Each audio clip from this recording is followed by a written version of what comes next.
The Boys Who Challenged Hitler. Chapter 14. At large again? October 1942. Danish police and prison authorities scratched their heads as they tried to make sense of the new wave of attacks on German property in Aalborg, especially cars.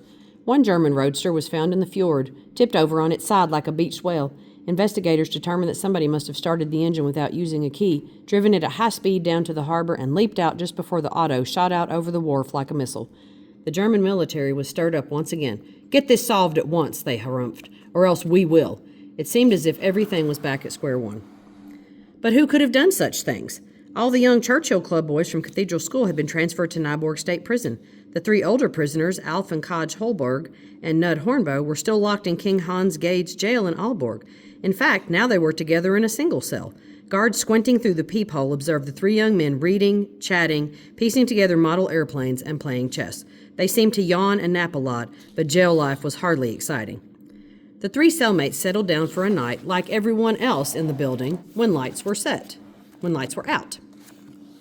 Or at least that's how it looked. But as it happened, the cell they inhabited was the one with the dummy bar. When darkness and silence settled over the jail, the three became alert as cats. They got up, fished their shirts and trousers from behind the bed, and scrambled into their clothes.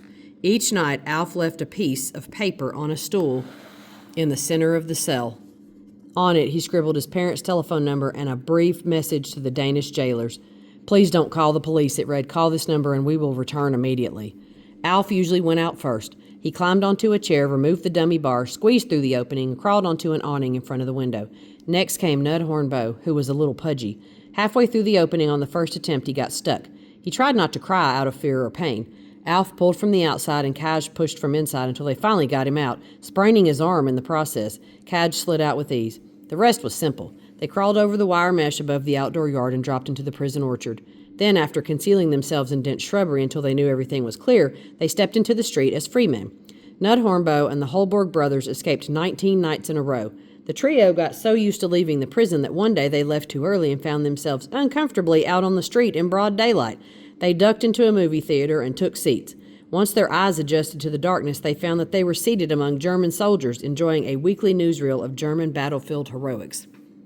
The escaped prisoners' nightly routine seldom varied. First, they continued the work of the Churchill Club, smashing the instrument panels of unguarded German roadsters and setting them ablaze.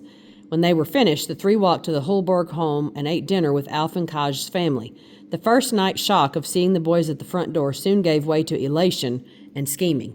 The boys now set to work trying to find a boat that would take them out of the Limfjorden and sail them to Sweden.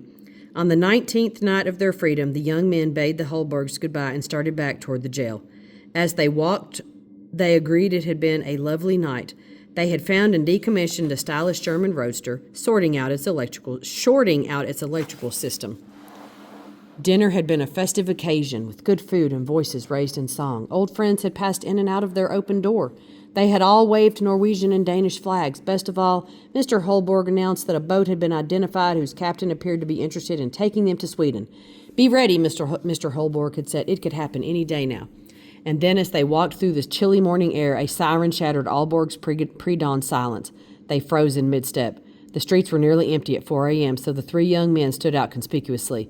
As the siren screamed on, their minds flooded. What should they do? Run for home? Run for jail? It was too far to reach either. They were supposed to go to a shelter during an air alert, but shelter authorities always asked for identification cards. Theirs had been confiscated at the jail. The trio ducked into the entranceway of a nearby building to gather their thoughts and make a plan. Two police officers detected their movement. One shone his flashlight into the dark recess and found 6 red eyes.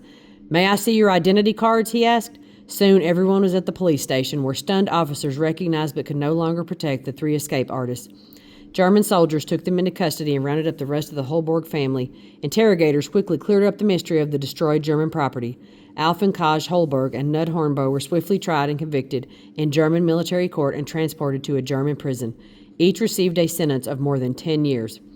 Danish officials loudly protested. Crimes allegedly committed by Danes on Danish soil were to be prosecuted by Danes. That was the agreement they had made. Denmark insisted that the 3 be returned, but German authorities weren't budging. They accused the Danish police chief of being in on the dummy window bar. Prisoners couldn't have done something like that alone, they charged. It would have made too much noise. They had to have had help. Either way, the Churchill Club was now completely sidelined. For 10 months, from marking walls with blue paint and twisting signs to stealing weapons and destroying important German assets, Denmark's first occupation resistors had bedeviled their protectors and awakened the courage of many Danes.